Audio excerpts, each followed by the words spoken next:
ठाडी रे मेरी सनी देओल सी बाटी रे। दूध दही का चस्का से एक पीला हाथ की काटी रे, पीला हाथ की काटी रे।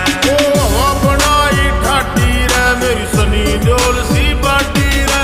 दूध दही का चस्का से एक पीला हाथ की काटी रे। शान कसूती बैठक में आओ के खाट की, शान कसूती बैठक में आओ के खाट की। चौधर पूरी जात की से चौधर